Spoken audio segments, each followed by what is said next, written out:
Okay, so most of us know that WWE has tentative plans for John Cena and Brock Lesnar to come back at, SummerSlam because there's no real challengers for Roman Reigns and Bobby Lashley because WWE does just a great job of building up faces for them to devour. They have not done a good job, in case you can get the sarcasm.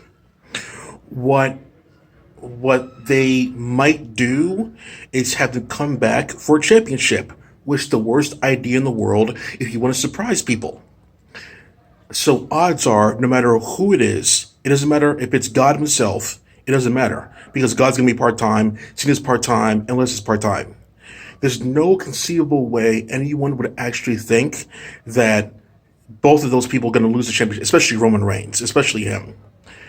So, what my idea should be is that they come back and they challenge for the championship. However, Adam Pearce on both shows say, no, no, no, you can't do that. You can't just jump the line and get a championship match, even though most people have done that. Look up at Kingston. Have them do the old, you got to beat the champion to have a championship match. So if that happens, the winner of the match will be up in the air. So Lashley could like beat Brock Lesnar in a sense, and then Brock Lesnar gets like mad or benches later on, and then he comes back later on, and then gets a championship shot by some way somehow. But don't make it so obvious. The very first like show with live fans that they come back and immediately get the championship because pop the crowd.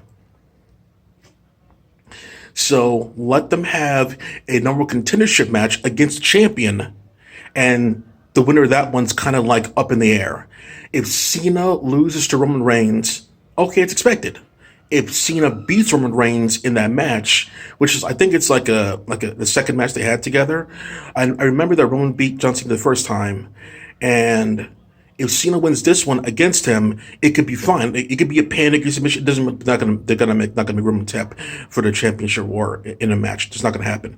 But if he pins Roman Reigns in that match, it'll be a big shock.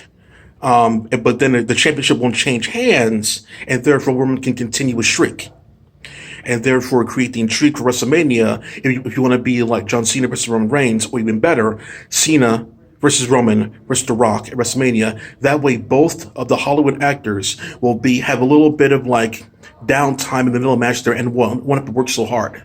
So it could be Cena versus Roman versus Rock at WrestleMania next year when it goes Hollywood. That would be something, wouldn't it? And as for Lesnar, he could beat Lashley, but that means he won't get the championship. So that could create intrigue also going into Raw, in which he's mad that he won, but he didn't get a championship match. And then like couple episodes, couple of Raws later on, he wants a match against him, and maybe he gets denied a couple times there immediately, and he goes away for a little bit. But they can do intrigue as long as the championship isn't on the line. The championship is on the line at SummerSlam for both contenders. We all know in the end who's going to retain because both those guys aren't going to stick around. Flag off.